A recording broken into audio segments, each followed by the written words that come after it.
My parents sold their home, gave all the money to my brother for a luxury apartment, and then announced they were moving into my house. When I said no, they tried to storm in, and I called the police. This happened about 3 months ago, but I'm still getting blowback from my family about it. I figured I'd share the whole mess here because honestly, I need to vent and get some outside perspective on whether I'm being unreasonable or if my family is just completely insane. I've 38 male been married to my wife Kayla for 6 years. She's an architect, super smart, and makes good money. I run a custom furniture business that I built from absolutely nothing. I own 2 houses. The one we live in is nice. Nothing crazy expensive, but comfortable. The second house I bought as an investment property about 3 years ago.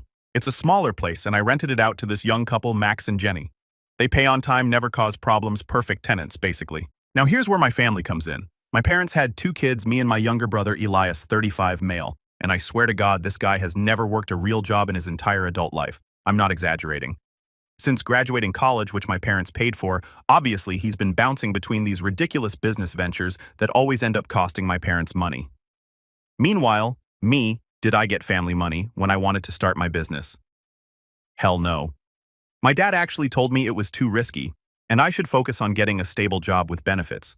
But when Elias announced he was an entrepreneur, suddenly, it was all about supporting his vision and believing in his potential. Fast forward to now.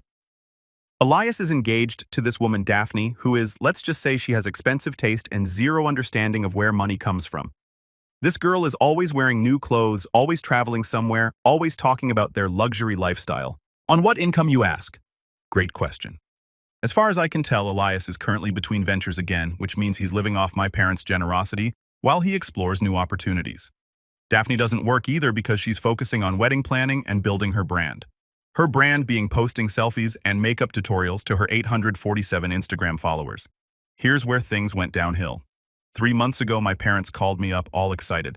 They decided to sell the family house. This is the house they've owned for 30 years. Bought when my dad first got his job at the power company. Nice place, good neighborhood, probably worth around $450,000 in today's market. I figured they were finally ready to downsize, maybe move to one of those 55-plus communities, get something easier to maintain now that they're in their late 60s.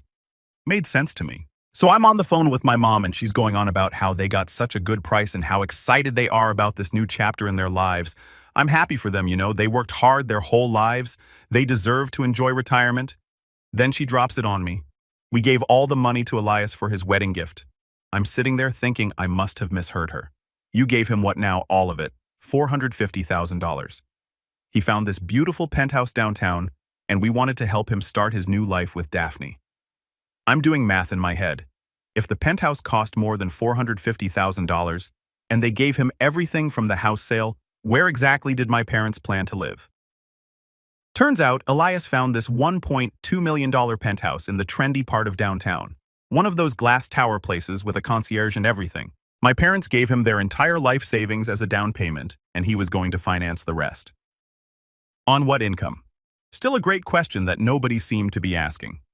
What about your retirement? I asked my mom. Oh, we have it all figured out, she said cheerfully. We're moving into your rental house. Just like that. Not would you consider, or could we talk about, or even do you think that might be possible? Just a straight-up announcement that they were taking over my investment property. I asked if they'd discussed this with my tenants. Apparently, that wasn't necessary because I could just tell Max and Jenny to leave. Break a legal lease and screw over 2 people who've never done anything wrong because my parents needed somewhere to live after giving away their house money. The entitlement was breathtaking. They'd made this massive financial decision without consulting anyone, given away their security to fund my brother's luxury lifestyle, and then just assumed I'd solve their housing problem by destroying my rental income. When I told them that wasn't happening, my dad's voice got real cold, real fast. We raised you, Joshua. This is what family does for each other, right? Family. The same family that paid for Elias's college but not mine. The same family that funded his failed businesses while telling me to be more realistic about my goals. The same family that just handed him $500,000 while expecting me to provide free housing. I told them I'd call them back and hung up the phone. Kayla was standing in the kitchen doorway. She'd heard enough of the conversation to know what was happening. Please tell me you're not actually considering this, she said.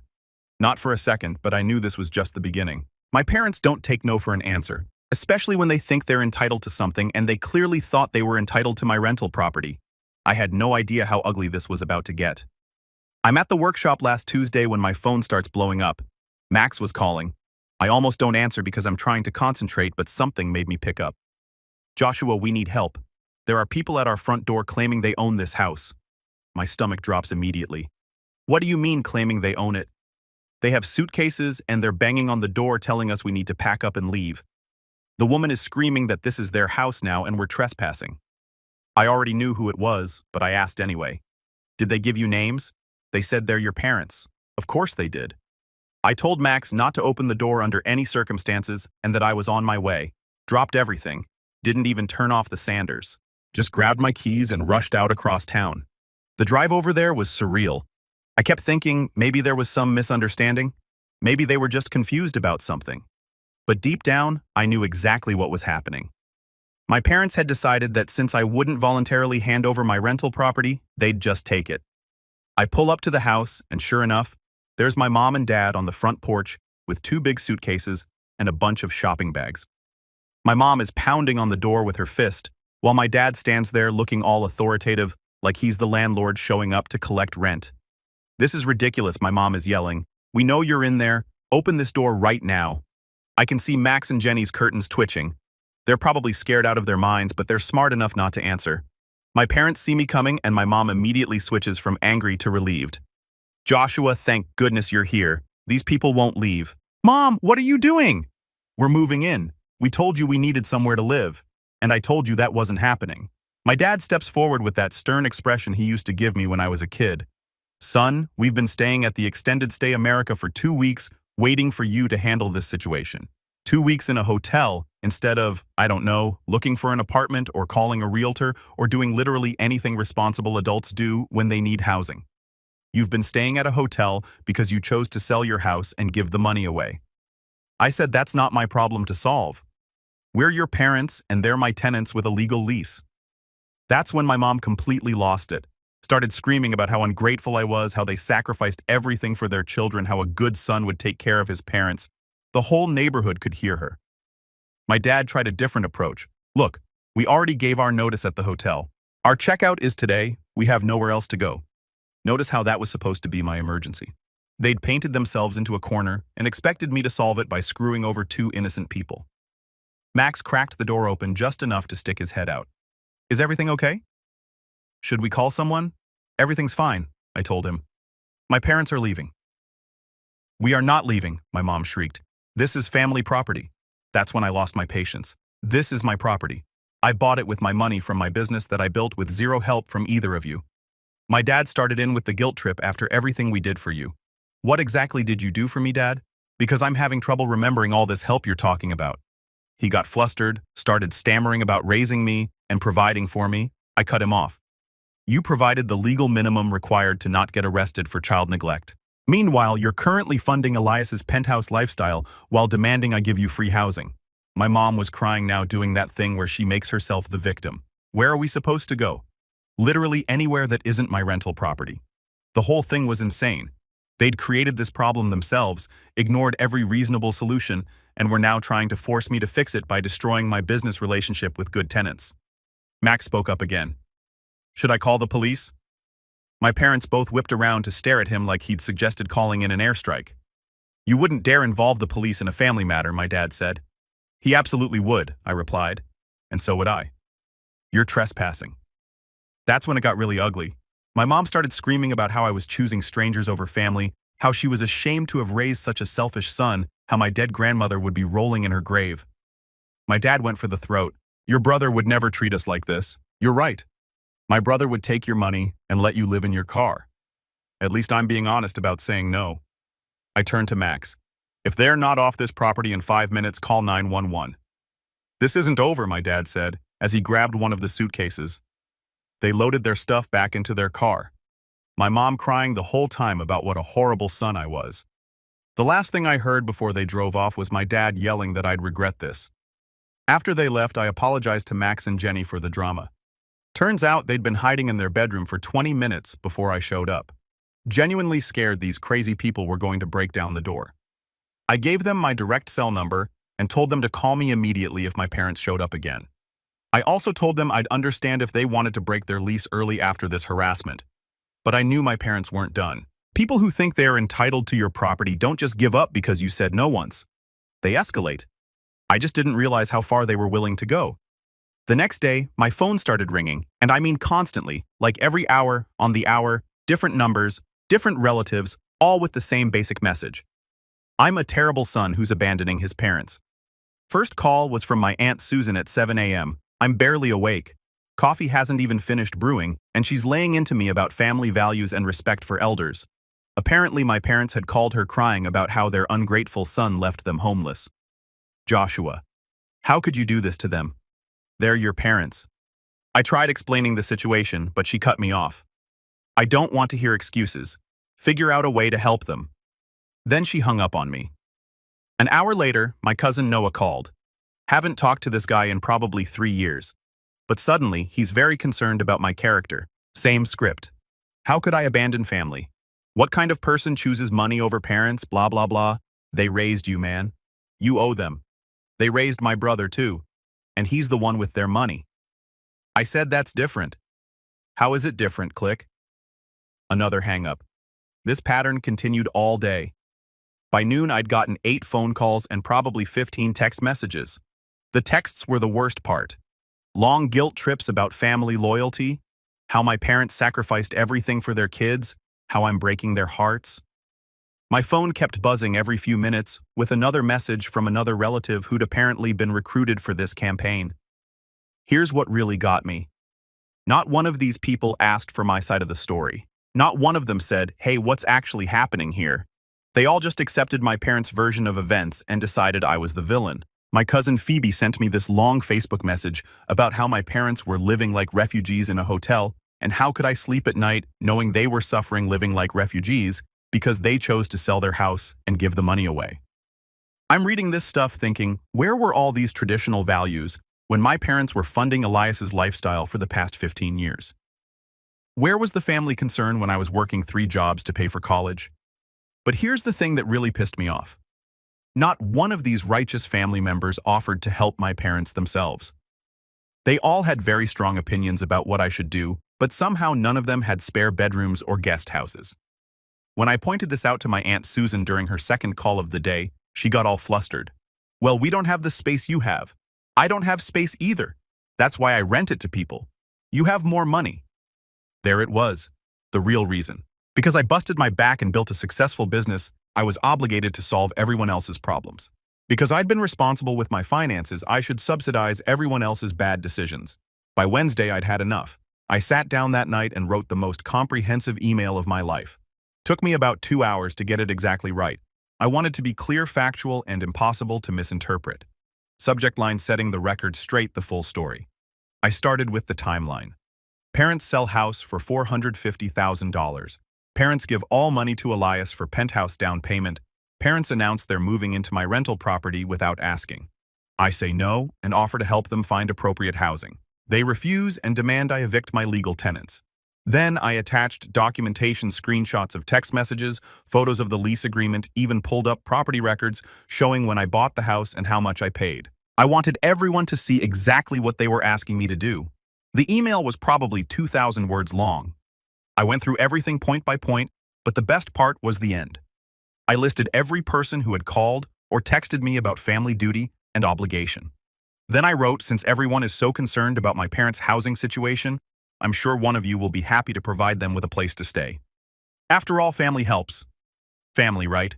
Please let me know your move-in date for mom and dad so I can give them your address. Hit send at 11 p.m. on Wednesday night to 30 people.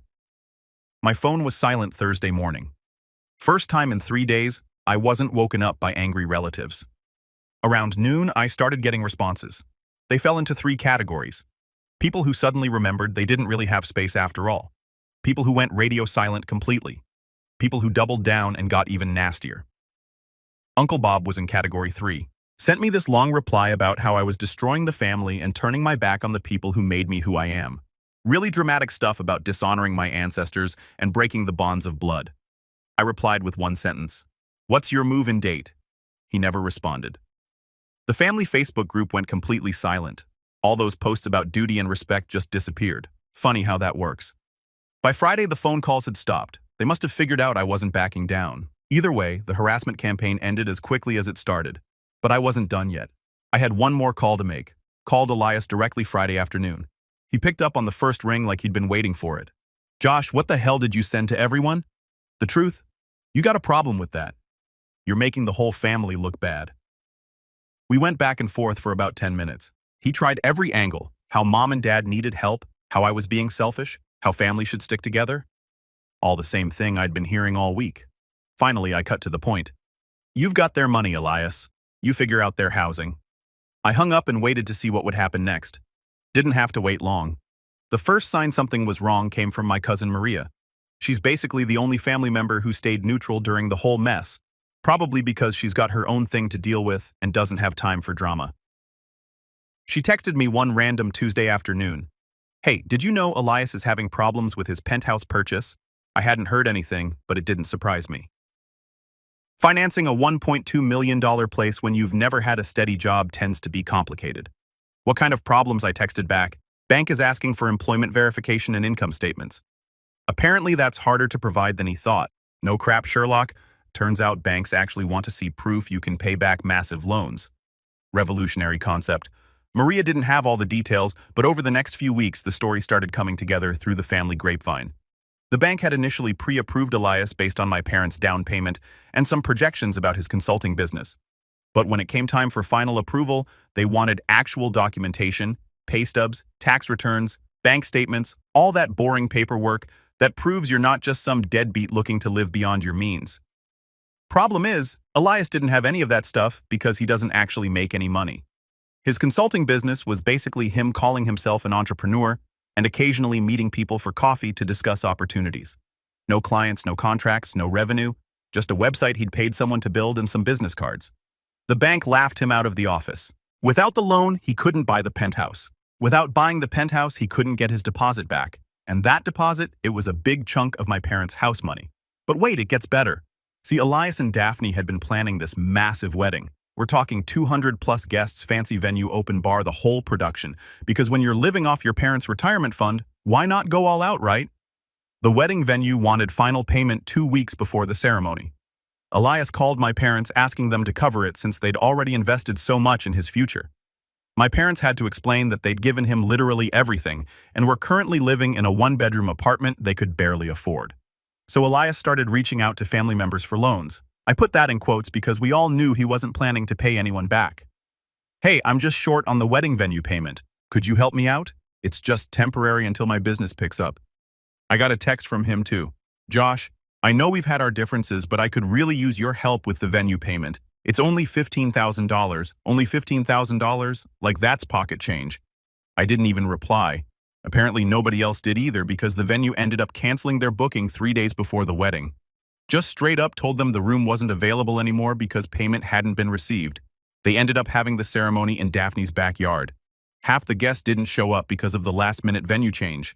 The other half spent the whole time whispering about what a disaster it was. According to Maria, Daphne cried through most of the reception about how this wasn't how she'd imagined her special day.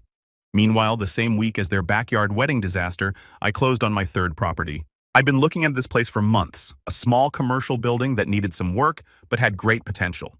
The previous owner was motivated to sell, and I got it for about $40,000 under market value. My plan is to renovate it and either flip it or rent it out for commercial space. I posted a casual photo on Instagram of the keys and paperwork. Another project in the works. Sometimes patience pays off. Nothing dramatic, just a normal business update. A few family members liked the post. I noticed my parents didn't. But the story wasn't over yet. My parents were about to make one last desperate play. Last Saturday morning, I'm having coffee with Kayla in our kitchen talking about baby names and looking at paint samples for the nursery walls. Nice, peaceful morning. Exactly the kind of quiet family time I'd been looking forward to. Then our Ring doorbell starts going off. I look at my phone and see my parents standing on our front porch. Both of them dressed up nice. My mom holding a bouquet of flowers and what looks like a grocery bag. My dad's got this weird forced smile like he's trying to sell me something. They're talking directly to the camera like it's a video call. "Joshua, we know you're home," my mom says in this overly sweet voice. "We can see your car in the driveway." I look at Kayla. She's already shaking her head. We brought groceries to cook for you, my dad chimes in, holding up the bag. Your mother wants to make that pot roast you used to love. The manipulation was incredible. They'd shown up uninvited to my house with props designed to make me feel guilty. Flowers and food like this was some normal family visit instead of another attempt to bulldoze my boundaries. We've been thinking about everything that happened, my mom continues to the camera. We made mistakes. We should have asked your permission about the rental house. Too little, too late. About 8 months too late. I'm watching this whole performance on my phone while sitting 20 feet away from them. The audacity was breathtaking. After months of harassment, manipulation, and trying to destroy my business relationships, they thought they could just show up with flowers and reset everything. Kayla's looking at me like, please tell me you're not falling for this. I'm not answering the door, I told her. But my parents weren't giving up that easy. They stood there for about 10 minutes, taking turns talking to the camera, explaining how sorry they were and how much they missed me. My mom even started crying at one point, doing that whole victim routine she's perfected over the years. When it became obvious I wasn't coming to the door, my dad's tone changed. Joshua, this is ridiculous. We're your parents. Open the door so we can talk like adults. That's when I made my decision. I called the police non-emergency line. I need to report trespassing. I have individuals on my property who refuse to leave, and I have a previous incident report involving the same people. The dispatcher was super professional about it. Asked if I felt threatened if they were trying to break in standard questions. I explained that they were my parents, but that I'd specifically asked them not to come to my house, and they'd already harassed my tenants at another property. We'll send an officer out. The response time was actually pretty quick. About 15 minutes later, a patrol car pulls up. I watched through the window as this young cop gets out and walks up to my parents. I couldn't hear the conversation, but I could see my dad getting animated, pointing at the house, probably explaining how this was just a family misunderstanding. My mom was still holding those damn flowers like they were evidence of her good intentions. The cop listened patiently, then walked over to the Ring doorbell and pressed the button. Sir, this is Officer Martinez with the police department. Could you come to the door, please? I went outside and explained the situation. Previous harassment of my tenants, repeated demands for my property, months of family pressure and manipulation. I showed him the incident report number from the rental house thing. Officer Martinez was completely reasonable about it. Do you want them to leave your property? Yes. Have you asked them to leave and not return multiple times? He walked back over to my parents and had another conversation. This time, I could hear my dad getting louder. This is our son's house. We have a right to visit our own child. Sir, your son has asked you to leave his property. You need to respect that. This is ridiculous. We're family. I understand this is a family situation, but property rights still apply. You need to leave now. My mom started crying again, but the cop wasn't having it. He was polite, but firm. They needed to pack up their flowers and groceries and get off my property. And then they left. Officer Martinez came back to talk to me. He suggested I document everything and consider filing for a restraining order if they continue to show up uninvited. Sometimes people need official paperwork to understand that no means no. Monday morning, I called my lawyer, explained the whole timeline. You've got grounds for a restraining order, he said, especially with the previous incident involving your tenants. We filed the paperwork that afternoon. I attached everything I'd been documenting over the past 8 months. The hearing was scheduled for the following week. I half expected my parents to fight it, but they didn't even show up. Judge granted the restraining order without any drama. 200 yards. They can't come within 200 yards of my house, my business, or my rental property. Violation means automatic arrest. I also changed my phone number that week. Only gave the new number to people I actually trust. The peace and quiet has been incredible. No more manipulation calls, no more guilt trips, no more surprise visits. Just me, my pregnant wife, and our normal life. 3 weeks. That's how long the calm lasted before the next fire started. I'm at the workshop when my phone rings. Unknown number, but it's local. So I pick up thinking it might be a potential client. Hi, is this Joshua? I'm calling about the investment opportunity your brother pitched me last month. I stop sanding immediately. I'm sorry, what investment opportunity? The rental property portfolio.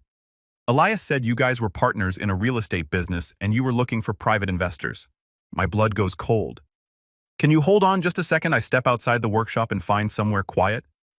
Sir, I need you to tell me exactly what my brother told you.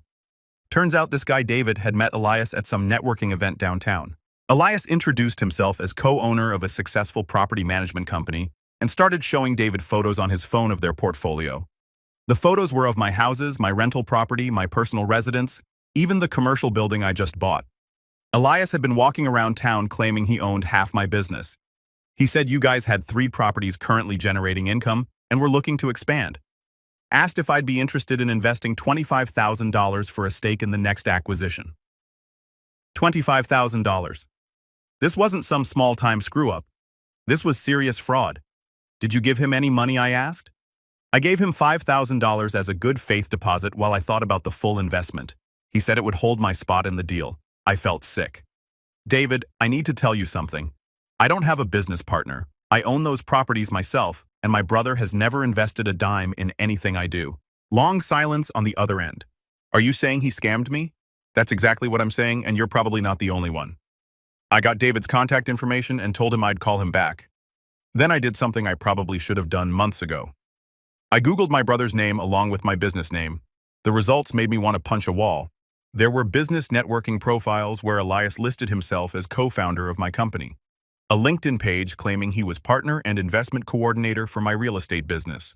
Even a Facebook business page he'd created using my company name with himself listed as the primary contact. This piece of junk had been impersonating me for months.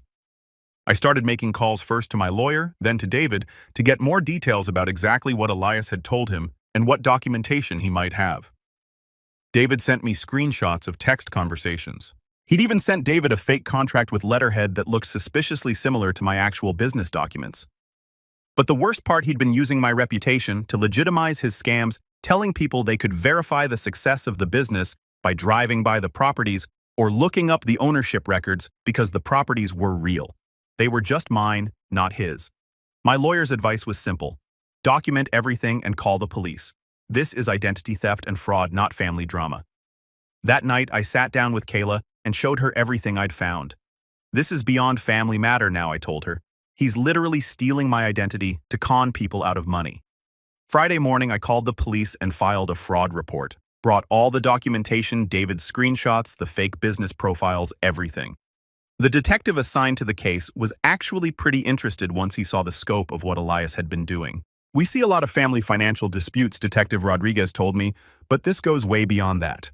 Your brother's been running an active con using your identity and assets. They opened an investigation immediately. But I wasn't done yet. I had a better idea. I called David back and proposed something. What if we set up a meeting with Elias? Let him think you're ready to make the full investment, and I'll show up as a surprise. We arranged to meet at a coffee shop downtown. David texted Elias saying he was ready to move forward with the $25,000 investment and wanted to finalize the paperwork. Elias agreed immediately, probably because he was desperate for money. I showed up early and sat at a corner table where I could see everything but wouldn't be immediately visible to Elias when he walked in. Elias arrived right on time carrying a folder that probably contained more fake documents. David played it perfectly. So tell me more about how the partnership works with your brother. Oh, Joshua handles the day-to-day property management, but I'm the one who handles investor relations and new acquisitions, Elias said smoothly. We've got a great system worked out, and he's okay with bringing in outside investors. Are you kidding? It was his idea. He's always saying we need more capital to expand faster. I almost laughed out loud. This guy was doubling down on the lies even when he was about to get caught. Actually, David said I'd love to meet Joshua and hear his perspective directly. Elias got a little nervous.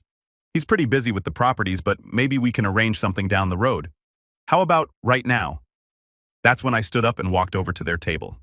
The look on Elias's face was priceless. Pure panic, like he'd just seen a ghost. His mouth actually fell open. Hey partner, I said, sitting down next to David. David here was just telling me about this investment opportunity you've been discussing. Elias started stammering. Josh, I can explain, please do. I'm really curious to hear about our business partnership that I somehow forgot about. David was recording the whole thing on his phone. We'd agreed beforehand that he'd document everything for the police report. I thought maybe we could. Elias couldn't even form complete sentences. You thought you could steal my identity and defraud people using my properties as collateral, I said calmly. Is that what you thought? The coffee shop was pretty quiet, but our conversation was starting to draw attention from other customers. Elias looked around nervously, probably realizing how screwed he was. David the First continued, just so we're clear. I have never had a business partner. I built my company entirely by myself with zero help from my family. My brother here has never invested in real estate and doesn't own any portion of my business. David nodded. So when he took my $5,000, he committed fraud. Elias finally found his voice. Look, I was going to pay him back. I just needed some time to get things sorted out. Here's what's going to happen, I told him. You're going to give David his money back immediately. You're going to take down all those fake business profiles, and you're going to pray that the police go easy on you when I file charges Monday morning. You wouldn't call the cops on your own brother. Wrong thing to say. Watch me, I replied, pulling out my phone. Actually, let's call them right now. Elias panicked, started begging me not to involve the police, promising he'd make everything right, claiming it was all a misunderstanding, the same excuses he'd been using his whole life. But I was done enabling him. I called 911 right there in the coffee shop. I need to report a fraud in progress. The suspect is here with me now. 20 minutes later, 2 patrol officers showed up. I explained the situation and showed them the evidence. They arrested Elias on the spot for fraud and identity theft. The last thing he said as they put him in the patrol car was, "Mom and Dad are going to hear about this." Good, I told him. Maybe they'll finally understand what kind of person they've been enabling all these years. David got his $5,000 back eventually. Turned out Elias still had most of it in his checking account, but the criminal charges stuck. My brother ended up pleading guilty to avoid jail time, but he got 2 years probation and had to pay restitution to his other victims. Because David wasn't the only one. The investigation uncovered at least 6 other people Elias had scammed for smaller amounts. Total damage was almost $40,000. When my parents found out about the arrest, they went nuclear, not at Elias for being a criminal, at me for destroying the family. 6 months later, Elias and Daphne got divorced. She moved back to her home state and took his last name off her social media. Last I heard, he was working at a call center and living in a studio apartment across town. The crazy thing is how much better my life got once I cut off all the toxic family drama. My business is thriving. Kayla's pregnancy is going smoothly. Sometimes you have to choose between keeping the peace and keeping your sanity. I chose sanity, and I've never been happier.